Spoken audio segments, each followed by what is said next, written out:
gabay ng inyong diwa.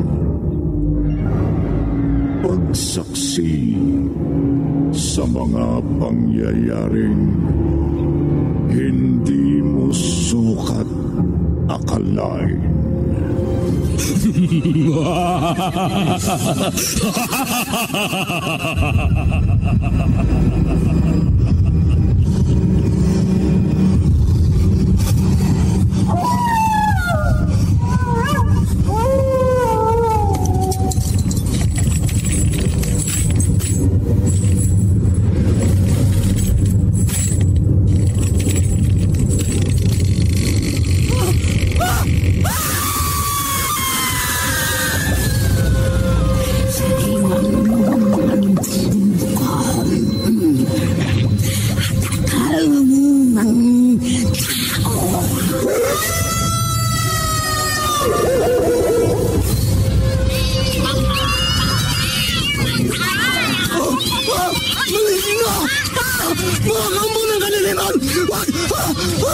Huwag kayong lalapit sa akin!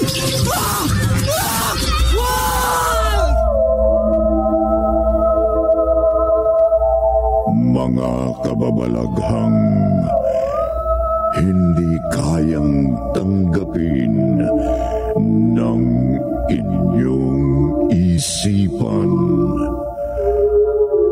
Nagaganap tuwing sasapit ang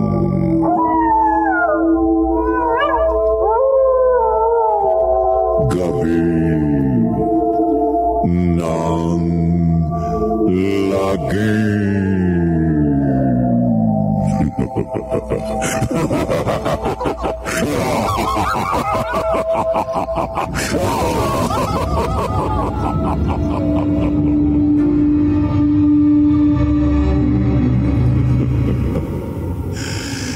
May mga kababalaghang ang ugat ay mula sa nakaraan.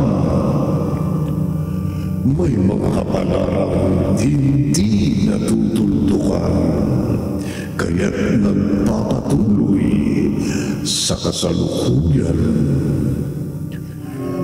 Sa linggong ito, isa na namang kwento na magdudulot sa inyo ng kaba at takot ang ating tutunghayan.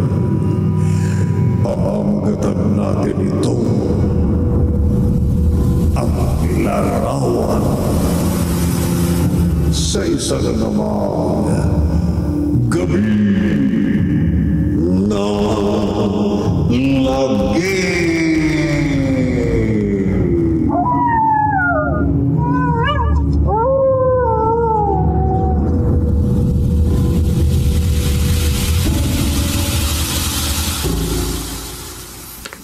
Maganda nga itong bahay.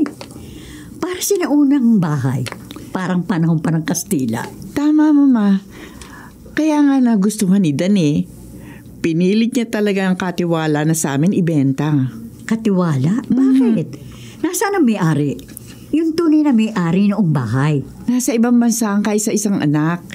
Hindi na interesado umuwi o tumira sa bahay na yan. Sino makikinabang sa mapapagbentahan? Maniniwala ka ba? Pwede naming hulugan ang kabuoang halaga kahit gaanong katagal. Paano kung makamatayan na nung may-ari? Hindi ko alam. Si Dan ang kausap nila eh. Nakapagtataka naman. Kung ganong kagaan ang terms ng payment, bakit hindi mabenta-benta? Bakit sa tagal ng panahon kay Dan ba nila ibinenta? Ang sabi ho ni Dan, isa nga itong himala. Talaga yung asawa mo makadyosan ho. At natutuwa ho ako sa attitude niya, Mama. Lahat ng bagay, himala. Blessings. Pagpapala para sa kanya. Para kay Dan, walang masabang tinapay. Pero korason. Ano na naman, Ma? Bakit lilipat pa kayo ng bahay? Okay naman kayo rin sa bahay natin. Mas gusto kong kasama ko kayo. Ang gusto ko ni Dan, magsimula kami ng pamilya na kami lang. Para daw matuto kami sa buhay. gusto ka lang niyang ilayo sa akin. Naku, Ma, hindi ho totoo yan. Anak, dito na lang kayo. Every weekend, Ma, dito ho kami mag-stay. Bibiyahe kayo ng 3 oras para umuwi rito? Totoo? Oo. Para sa'yo. Gagawin namin yun ni Dan. Promise ho yan, Ma. Huwag ka na magtampo sa gagawin namin paglipat ng bahay. Corazon, tingnan mo ang larawang ito. Ang larawan ng bahay? Oo. May nakadungo na 2 tao dito sa bintana. Tingnan. Ayan, tingnan mo. Oo nga. Pero wala naman dati yan, Ma. Bahay lang talaga ang larawan na yan. Hindi. Baka hindi mo na napansin. Baka sila talaga ang original na may-ari, ang mag-asawa. Pero maliit ang larawan ng nakadungo sa bintana, Mama. Hindi halos maaninaw, oh. Oo. Ay, pwede ba, Ma? Huwag mo nang problemahin yan. Ang importante, sa Lunes, lilipat na kami sa maganda at antigong bahay na yan.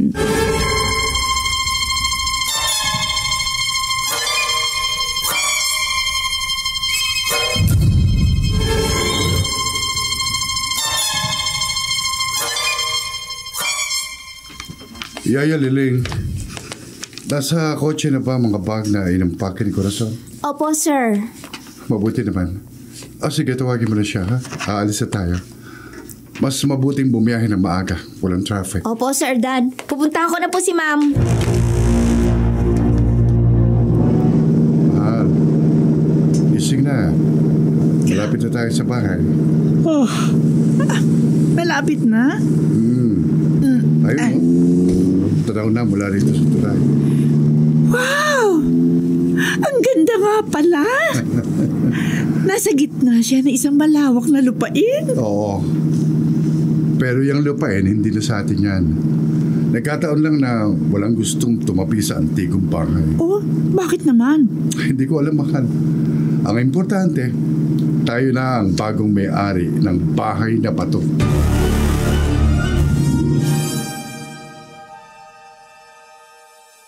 Dan, bakit tayo minto? May lalaking nakaupo sa daan. Parang hindi niya napansing may paparating na kotse.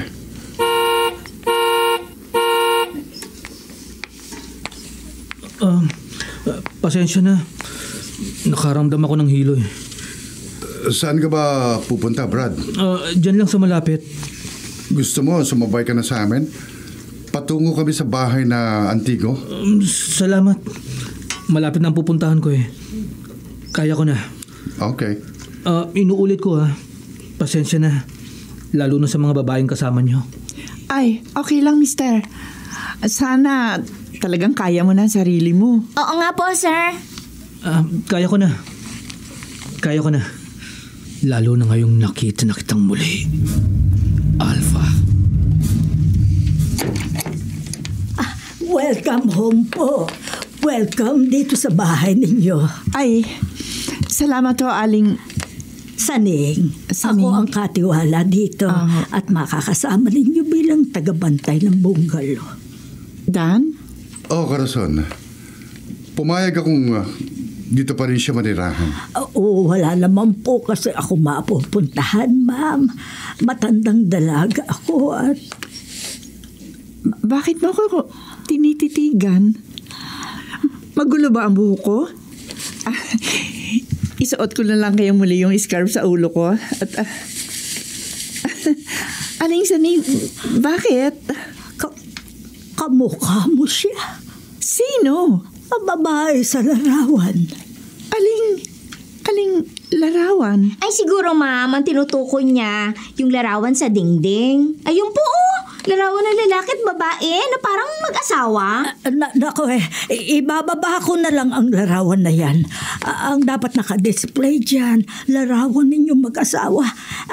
Sige, Ineng, ipasok na natin ang lahat ng dala niyo. Ako na magbababa ng larawang nakasabit sa dingding.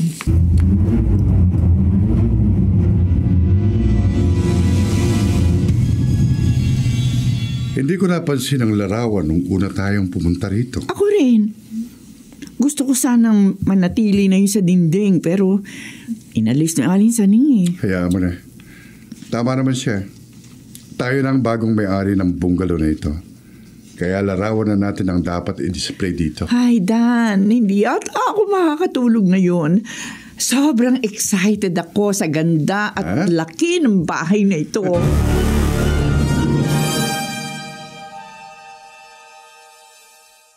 Alpha, bumangon ka. Halika. Sumunod ka sa akin.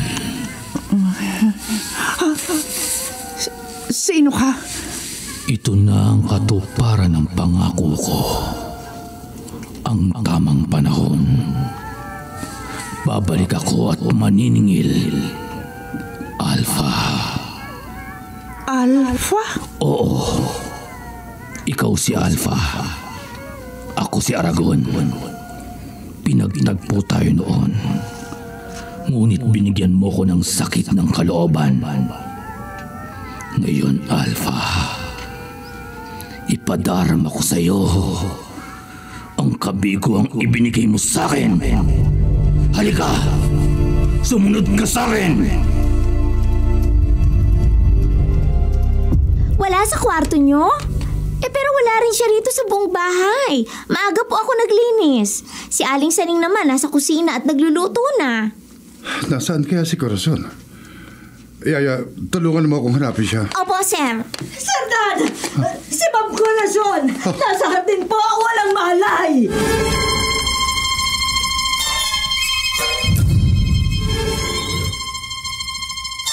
Corazon, ano nangyari sa'yo?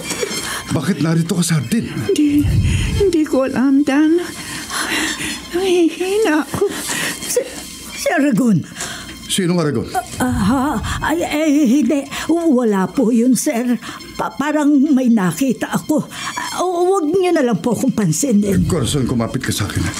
Bubunghatin kita. Dadalhin kita sa loob ng bahay. Pilitin mong maalala nangyari. Bakit ka narito sa hardin?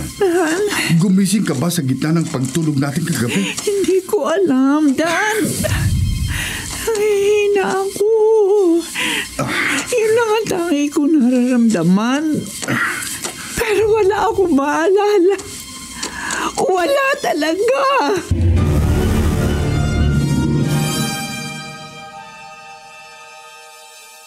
Ang larawang ito, baka ito ang dahilan kaya nagkasakit si Ma'am Corazon. Ay, mabuti pa itago ko na lang itong muli. Pero hindi naman ako naglagay nito sa dinding. Paano nga ba ito napunta doon? Saning. Ay, Aragon. Tama, Saning. Salamat. Hindi mo ako nakalilimutan. Pero ikaw eh. Ibalik mo ang larawan. Pero ayoko lumubha si Ma'am Corazon. Sinong Corazon? Asawa siya ng bagong may-ari nitong bungalow. Walang ibang may-ari ng tahanang ito. Si Alpha.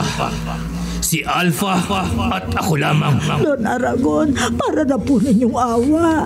Tapos na po ang inyong panahon. Ano ang natapos, Saning? Hindi pa ako tapos. Hindi pa ako tapos sa aking paghihiganti.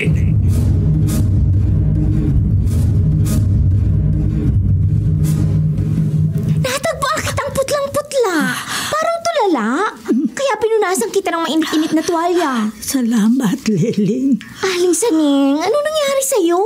Para ka nakakita ng multo. Mahabaging langit. Aling Saning, may kinalaman ba ito sa pagkatagpo kay Ma'am Corazon doon sa hardin? Hindi ko alam, Liling. Pero anong kinatatakutan mo? Makinig ka. Nung maliit pa ako, may nangyari sa bahay na ito. Yun bang naaalala mo? Si Alpha. Siya ang naalala ko. Sasabihin ko sa iyo tungkol kay Alpha. Pero ipangako mo, Liling, hindi ito malalaman ng iyong mga amo.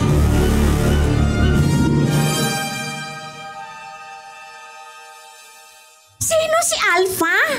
Gaya ng sinabi ko, sasabihin ko sa iyo. Pero wag na wag mo itong babanggitin sa iyong mga amo. batang paslit pa ako noon. Pero nagsisilbi na ako sa mag-asawang Doña Alfa at Don Aragon. Pangako ka, Saning. Opo, Doña Alfa. Hindi malalaman ni Aragon ang tungkol sa kalaguyo ko. Hindi po, Doña Alfa.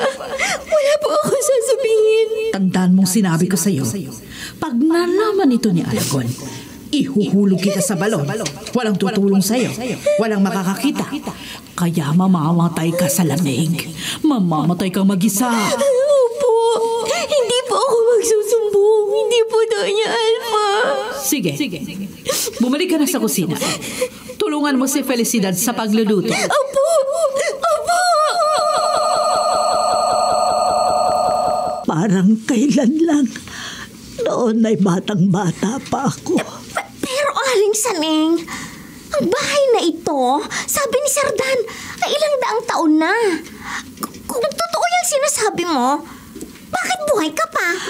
Dahil nangako akong magbabantay sa bahay na ito habang buhay. Naman, Aling Saning. Kung batang paslit siguro ako, maniniwala ako sa'yo. Pero sa panahong ito, kutsero na lang ang maniniwala sa'yo. Alam mo yun? Yung kasabihang kwentong kutsero? Kwentong kutsero? Pag sinabi ang kwento mo ay kwentong kutsero, hindi yan dapat paniwalaan. Dahil yan ay walang katotohanan.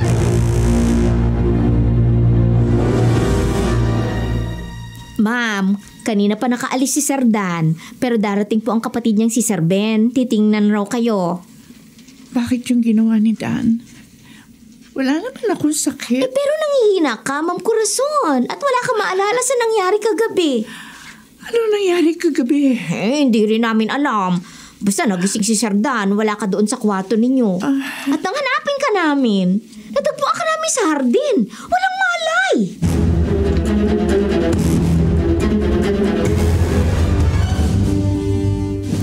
Kumusta, Saning? Matagal kang hindi napasyal dito sa parokya. Father Sok, nagbalik si Aragon. Saning, si Aragon ay bahagi na lamang ng isang alamat. Pero totoong nagbalik siya. Nagpakita siya sa akin kanina. Paano mangyayari yon? Si Aragon ay hindi na pwedeng magbalik. Alam ko po, Father. Kaya nga ako nagpunta rito. Hindi ko alam ang gagawin ko. Sige. Kung talagang nagbalik siya, anong gusto niya? Anong kailangan niya? Ang kanyang paghihiganti, hindi pa raw tapos. Matagal nang tapos ang panahon nila ni Doña Alfa. Katunayan, sa mga kwento ko na lamang naririnig ang nangyari at hindi ko alam kung alin sa mga kwento ang totoo. Ako ay bahagi ng kwento nila, Father. Alam ko ang totoo. Saning, hindi ka maaaring maging bahagi ng kwento nila. Daang taon na ang edad ng bungalow na binabantayan mo. Ikaw ay mahigit 60 taong gulang lamang. Pero, Father, huwag mong pahirapan ang sarili mo, Saning. Si Aragon at ang kwento ng bahay na binabantayan mo, yun ay gano'n na lang. Isang kwento. Walang katotohanan. Hindi dapat katakutan. At hindi mo dapat problemahin. Bumalik siya para gumanti kay Alfa. Patay na rin si Alfa. Kanino pa siya gaganti? Ang bagong may-ari ng bahay, ang misis niya. Ano ang misis niya? Si Corazon. Malaki ang pagkakahawig niya kay Alfa.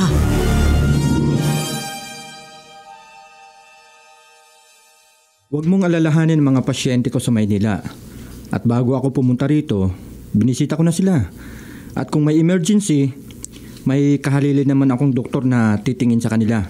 Wala akong sakit, Ben. Sa tingin ko nga, Corazon, wala ka naman sakit.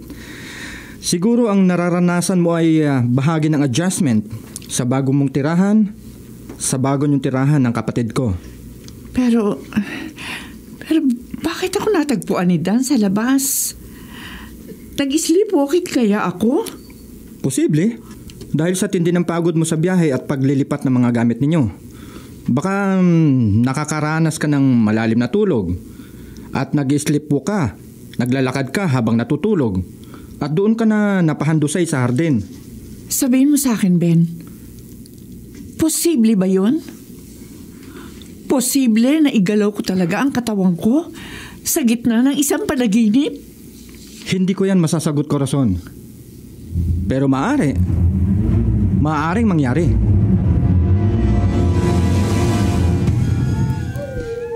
Alpha. May tinig na naman tumatawag sa akin. Pero hindi ako si Alpha. Alpha. Sumunod ka sa akin. Hindi ko mapigil ang sarili ko. Ang tinig. Napapasunod niya ako. Ang mga gabing pinagtaksilan mo ako. Ano pinagtaksilan? Ang mga panahong wala ako sa tabi mo. Pero may nagpapainit sa iyong mga gabi. Hindi ko maintindihan. Sino ka ba?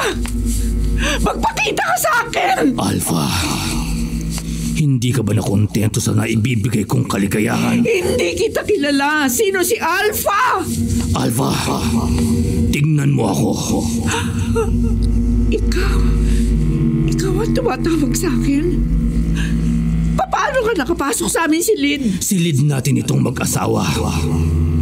Pero dito mo rin piniling makipagniig sa ibang lalaki. Anong ginagawa mo? Unti-unting mapupugto ang iyong hininga. Ipaghihiganti ko ang pagyurak mo sa aking pagkalalaki. Tutuparin ko na ang aking paghihiganti.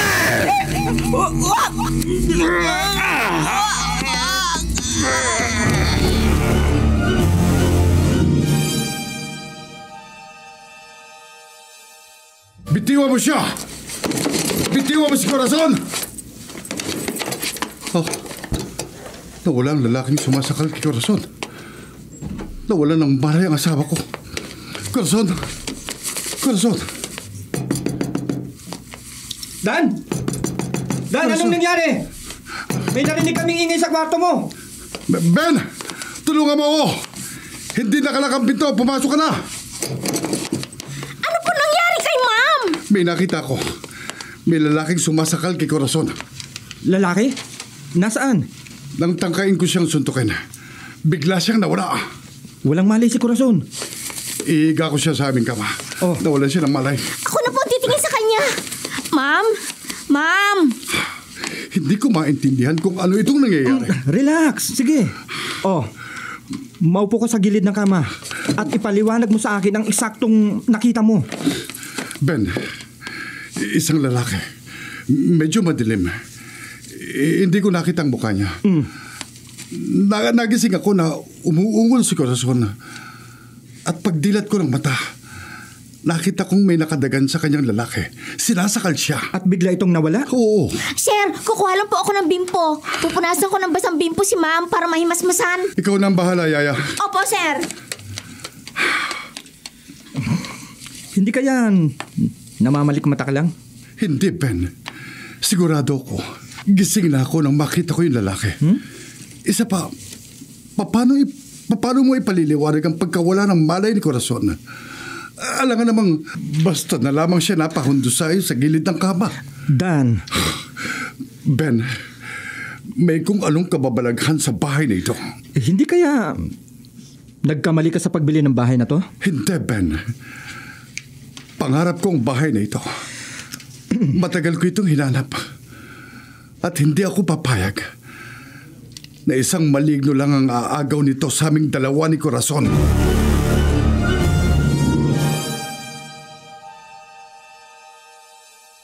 Aling Saning, hindi na maganda ang nangyayari sa mga amo ko. Alam mo ba kung sinong malignong nanggugulo sa kanila? Sinabi ko na sa'yo, Liling, pero hindi ko naniwala. Paano ako maniniwala? Ang sabi ng mga amo ko, daang taon na ang edad ng bungalow na ito. Panahon pa raw ng Kastila ito ginawa. Samantalang ikaw, mahigit 60 taong gulang lamang. Paano ako maniniwala sa sinasabi mong naging alipin ka ng dating may-ari nitong bahay? Pero yun ang totoo, Lily. Sige, ipagpalagay na nating totoo nga. Kung ganon, ano kailangan ng maligno o multo sa amo kong babae? Bakit siya lang ang sinasaktan nito? Paghihiganti. Paghihiganti sa ano? Hindi ko pwedeng sabihin. Hindi mo pwedeng sabihin? So, ganon. Tatahimik ka na lang habang unti-unting pinapatay ang amo kong babae. Baka naman ikaw ang nagmumulto. Nag-aanyo kang lalaki sa gabi tapos ay Oh, teka lang, Aling Saning. Baka may lahi kang aswang! Liling, para makaligtas ang amo mong babae, makabubuting umalis na sila Hindi rito. pwede. Nabili na nilang bahay na ito. Gustong-gusto ito ni Sir Dan. Hanggat hindi nakapaghihiganti si Don Aragon, hindi matatapos ang kanilang bangungot. Teka nga muna, Aling Saning. Parang alam na alam mo nangyayari sa mga amo ko. Pero nanonood ka lang. Parang hinihintay mo lang na mapahamak sila. Ano ba talagang meron sa bahay na ito?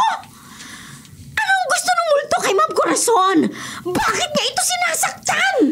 Sinabi ko na sa iyo, Liling. Naghihiganti si Don Aragon. At ang makapipigil lang sa pananakit niya kay Corazon ay kung aalis sila rito at hindi na muling magpapakita pa.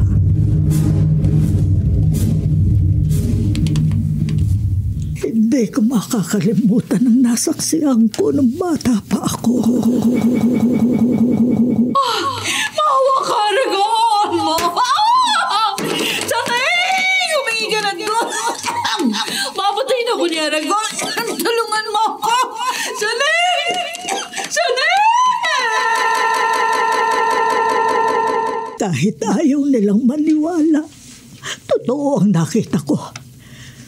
Pinatay ni Don Aragon si Doña Alfa. Pinatay niya ang taksil niyang asawa. Sigurado ka bang mas gusto mo pang humingi ng tulong sa isang pare? Kaysa sa may mga kakayahang kumausap ng espiritu? Oo, Ben. Dan. Ikaw ba si Dan? Father Sok, hindi na ako magpapaligoy-ligoy pa. May spirit entity sa bahay ko. Yung malaking bahay sa gitna ng rancho. Oo. Nabalitaan ko na. Alam mo ang tungkol sa multong nananakit? Hindi. Nabalitaan kong may nakatira doon. Father, ang bahay na yun ay pangarap ko. Gustong-gusto kong manatili doon. Pero ginugulo kami ng isang multo. Ng isang espiritong hindi matahimik. Kung ganon, totoo ang sinabi ni Aling Saning. Matutulungan mo ba kami, Father?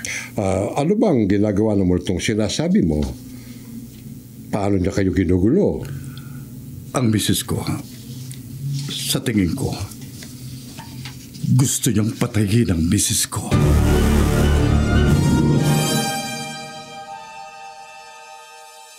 Father Sok, anong ginagawa ninyo rito? Humingi ng tulong si Dan.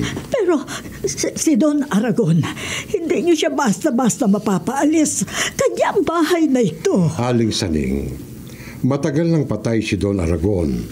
Hindi siya totoo. Bahagi siya ng isang alamat na nagpasalin-salin na lamang. Ayaw mo talaga maniwala. Sandali, Father, ha? Hintayin mo lang ako dyan. Father Sok! Gising na si Corazon. Maaari mo na siya makausap. Nandyan ako. Sumunod ka na lang dito sa aming kwarto. Sige. Eto ang aking pruweba. Ang gasa larawang ito. Nasa si Father? Maaari ko siyang ipagdasal para lumaya sa masamang espiritong gumugulo sa kanya. Hindi. Dadasalan niya si Corazon. Hindi dapat. Lalo itong makasasama sa nangyayari. Isusubong na kita sa mga amo ko. Hindi sila dapat nagtiwala sa'yo. Hindi nila dapat malaman ang tungkol kay Alpha. Aling Saning, sa tingin ko nababaliw ka na. Kapag may nakaalam ng nangyayari kay Alpha, papatayin tayong lahat ni Don Aragon. Nababaliw ka na nga! Ipapahamak mo mga amo ko? At mamamatay sila na hindi nila alam kung sino kalaban? Liling, hindi ako baliw. Gusto ko silang tulungan, pero natatakot ako. Natatakot ka saan? Sa kapangyarihan ng larawang ito. Larawan? Oo, Liling. Ilang beses ko na ito itinatago. Pero sa tuwing na bumabalik ito sa dingding, muli kong nakikitang nakasabit. Ano bang larawan yan? Teka, itong babae. Kahawig siya ni Mang Corazon. Tama. Yan si Doña Alfa. Siya ang dating asawa ni Don Aragon na kanyang pinatay.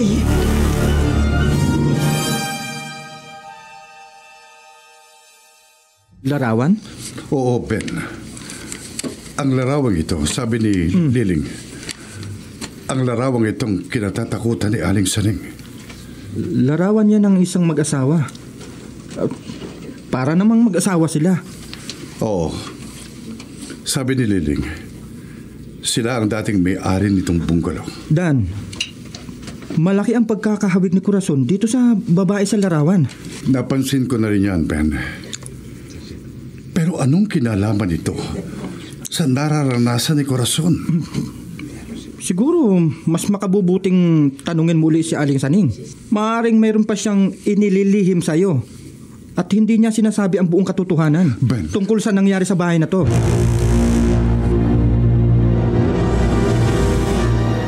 Ito na nga ba sinasabi ko, Corazon? Hindi na kayo dapat umalis sa poder ko. Ma, okay lang po ako, Ma. Hindi ka okay. Huwag mong ipagpilitang okay ka. Dahil hindi ka okay, Corazon.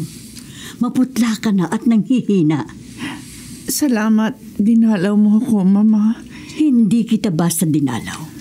Nagsabi ako kay Dan. Isasama na uli kita sa Manila. Paghihiwalayin mo kami? Pinababayaan ka niya. Ma, hindi yun totoo. Mama, pinaalagaan ko si Corazon. Hinahanapan ko ng solusyon ang nangyayari sa kanya.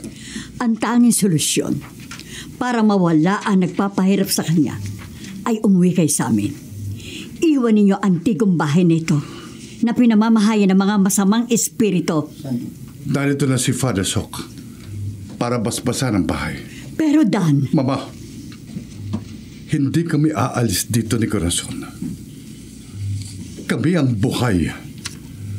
Kami na ang bagong may-ari ng bahay. At kung sino man ang nanggugulo sa amin, gusto kong bumalik na siya sa kanyang pinanggalingan. Dahil tapos na ang tungkulin niya rito sa lupa. Ito ngayon ay panahon ko na.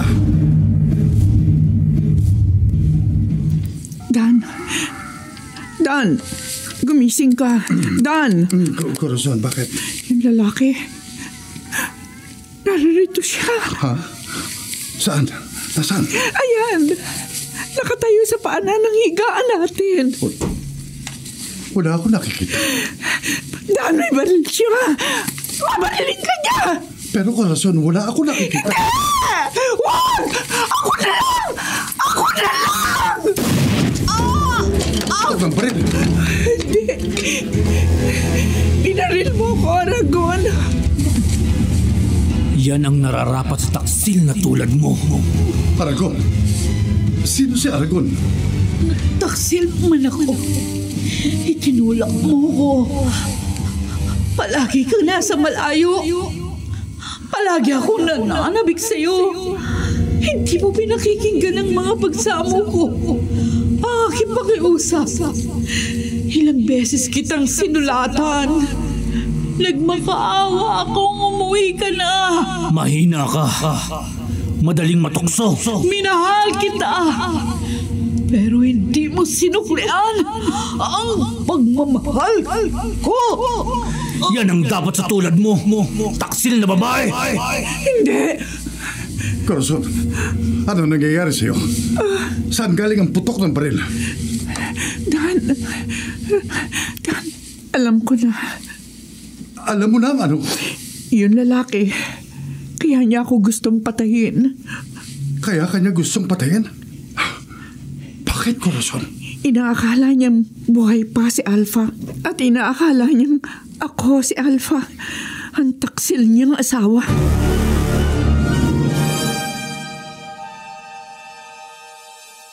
Nakita mo ba ang nakita ni Corazon?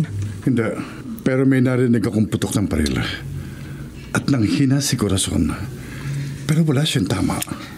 Nakakalito ang kababalaghang nangyayari sa inyo. Ben, kailangan puntahan ko si Father Sok. Paano si Corazon? Dito ka lang, please. Samahan mo siya. Babalik din kagad ako. Anong gagawin mo? Basta kailangan magsagawa si Father Sok ng exorcism. Alam ito, Dan. Ayoko na itong makita. Bakit? Ayoko. Dahil nakikita mong kahawig mong babae sa larawan? Dahil Nararamdaman ko ang galit niyan. Yang lalaki sa larawan. Corazon, naalala ko na. Nakita ko na ang lalaking ito. Saan? Paano? Dan, matagal na siyang patay. Nung araw na bumalik tayo para lumipat na rito.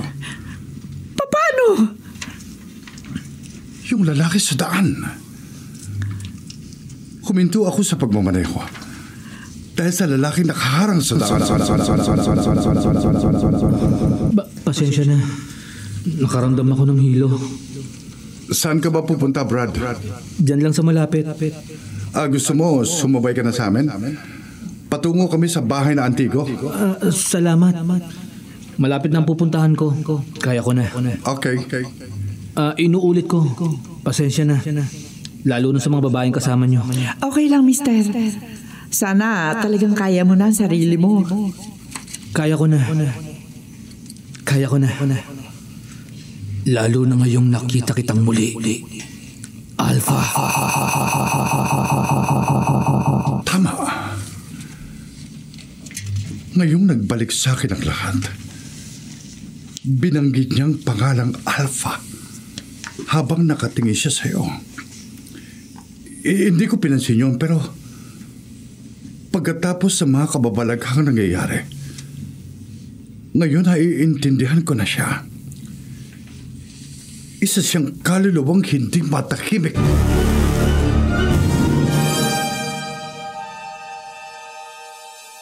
Bakit ayaw pa ninyo umalis rito?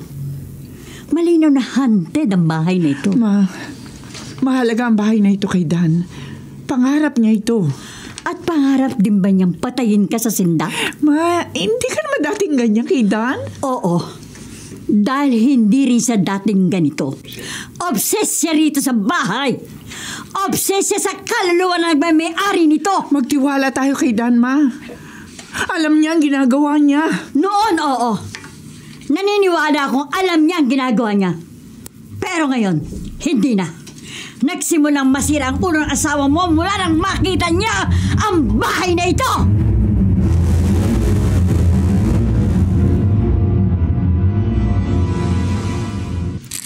Dan, anong ginagawa mo? Bakit mo sinusunog ang larawan? Para hindi na siya makabalik sa dingding. Para wala nang isabit si Aragon ng paulit-ulit. Para hindi na niya makita ang alaala ng taksil niyang asawa. Hindi pa rin ako makapaniwalang may multo rito sa bahay niyo. Hindi siya natatahimik, Ben. Ang pagsunog sa larawang ito, naniniwala akong tatapos sa mga alaala. At babalik na siya. Kung saan man siya dapat bumalik. Mali ka. Hindi ako mawawala rito. At sa pagkakataong ito, isasama ko na si Alpha sa aking kinaroroonan. Hindi. Nagpakita siya sa akin. Saan? Nasaan? Isasama ko si Alpha. Si Corazon at Alpha ay magkaiba. Pinatay mo na si Alpha. Si Corazon ay aking asawa. Wala siyang kinalaman sa inyong nakalaan. Hindi siya nagtaksil sa iyo. Tigilan mo na si Corazon. Tigilan mo na ang asawa ko!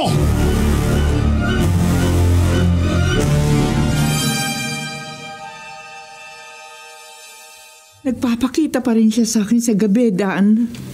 Hindi natapos ang kasamahan niya. Nang sunugin ko larawan. Ano gagawin natin? Babalik ako kay Father Sok. Natitiyak ko, may alam pa siyang solusyon. Sundin na natin si Mama. Bumalik na tayo sa Maynila, Dan. Hindi, Corazon. Sa atin ang bahay na ito. Wala nang karapatan dito si Aragon. Bahagi na siya ng nakaraan. Nakalibing na siya. Matagal na siyang inilibing sa limot. Sa ilalim ng lupa.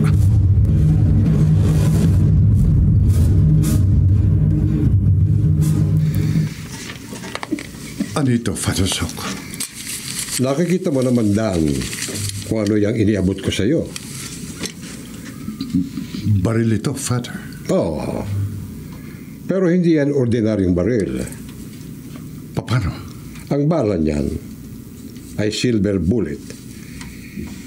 Hindi nakapapatay ng buhay na tao, pero pinagiging abo ang masamang espiritu. Totoo bang sinabi mo? Pag nagpakitang muli si Aragon, barilin mo. Yan ang tatapos sa pagmumulto niya sa antigong bahay. Pero Father... Relihiyoso ka, Dan. Ako ang wala mong pinuntahan. Noong unang araw na hinangad mong mawala si Aragon. Opo, tama kayo. Samahan mo ng aksyon ang iyong pananalig sa nasa langit. At ang masamang espiritong gumugulo sa inyo ay mawawala. Tulungan mo ko, Father Sok. Sasamahan kita kung yan ang kailangan mo. Sinunog ninyo ang larawan. Sinunog ninyo. Bakit? Bakit o, Aling Saning? Yan na lamang ang tanging alaala ni Doña Alpha. Inakala ni Dana sa pagsunog niya rito, titigil ang pananakit sa akin ni Aragon. Pero bumabalik pa rin siya sa gabi. May mga pasaka sa mukha at braso. Gusto niya akong patayin. Ngunit nagigising si Dan. Lagi niya ako naililigtas. Pero hanggang kailan ako guguluhin ni Aragon? Patawad, Ma'am Corazon. Aling Saning, bakit? Dahil ngayon, tuluyan na kitang isasama sa aking kinaroroonan. Hindi!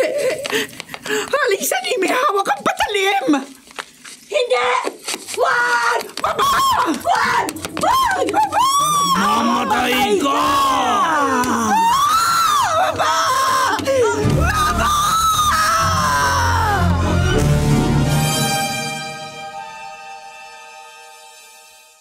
Pinatay niya si Baba! Magpakita ka sa amin! Akong harapin mo, Aragon! Ano ang laban mo sa akin, ordinaryong nilalang? Ikaw ang walang laban sa akin. Matagal ka nang patay. Wala kang karapatang guluhin pa ang buhay naming mga buhay pa. Si Alpha ang taksil. Paulit-ulit ko siyang papatayin. Ilang beses bang siyang mabuhay sa mundong iyong ginagalawan. Papatayin ko pa rin siya. Hindi ako si Alpha! Matagal na patay si Alpha! Pinatay mo siya! At pagkatapos noon, nagbaril ka sa sarili mo, Don Aragon. Hindi yan totoo! Totoo! Yan ang lihim na matagal ko nang kinikimkim. Saksi ako sa lahat ng krimeng naganap sa antigong bahay na ito. Yan din ang sumpang dumapo sa akin, kaya hindi ako namamatay. Pagod na ako maging imbakan ng inyong lihim, ng inyong nakaraan. Gusto ko na makalaya. Gusto ko na magpahinga. Anong ibig mong sabihin, Saning? Ituturo ko sa inyo kung saan ko inilibing si Don Aragon. Gawin niyo ang gusto niyong gawin sa kanyang mga buto. At pagkatapos, handa ko nang harapin ang hatol sa akin. Pagod na ako mamuhay sa mundong ito. Gusto ko na ng katahimikan. Hindi! Wag mong gawin yan!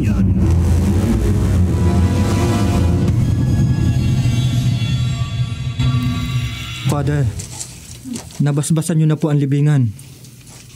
Ano na po ngayon? Hukayin niyo ang libingan. Bakit po? Kailangan makita natin ang mga buto ni Aragon. At pagkatapos? Gusto kong patamaan mo ng silver bullet ang kanyang mga buto. Pero bakit? Dahil ito ang tatapos sa panggugulo niya sa inyo. Ayokong gamitin ang baril sa... Sa patay? Patay na siya, Dan. Matagal na siyang patay. Kinitil niya ang kanyang sariling buhay. Si Saning mismo ang nagsabi sa atin. Nakita niya nagbaril sa sarili si Aragon. Ang silver bullet ang magpapatahimik sa kanyang kaluluwa. Dan, naniniwala ka ba sa kanya? Oh. Ben, hukayin na natin ang libingan. Ha? Ang libingan nasa loob pala mismo ng aming pakuran.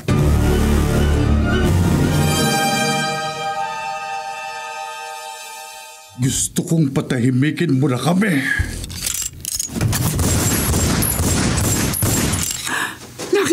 nangyari, Dan?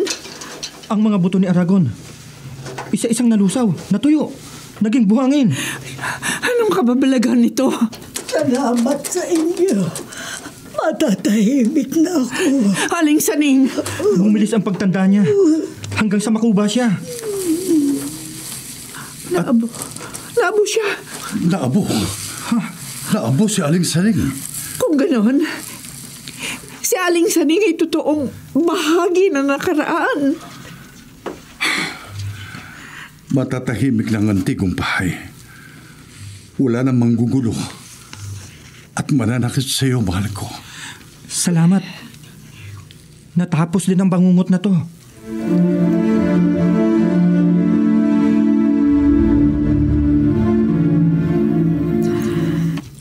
Nakikita kong bumalik na sigla mo. At nagkakulay ng muli ang mga pisngi mo. Opo, Ma.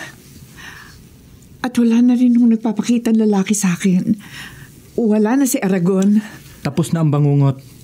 Magiging maayos na ang lahat. Sa amin na talaga ang antigong bungalow na ito. Oo, anak. Pasensya na. Nagkulang ako ng tiwala sa iyo. Naiintindihan kita, Mama. O paano, Tol? Alis na kami. Okay, Ben. Yung pagmamaneho mo, mag-iingat ka, ha? Huwag kaskasero. Alam mo na si Mama, nervyosa yan. Oo, Corazon. Salamat. Teka muna, Corazon. Dan, kaninong larawan yan? Aling larawan, Mama? Kahapon lang ay wala namang nakasabit sa dinding na yan. Hindi. Ang larawan ni na Aragon at Alpha. Pero, sinunog ko na yan. Hindi na yan dapat mabalik dyan. Sinunog ko na yan. Alam kong naabo na ang larawang yan!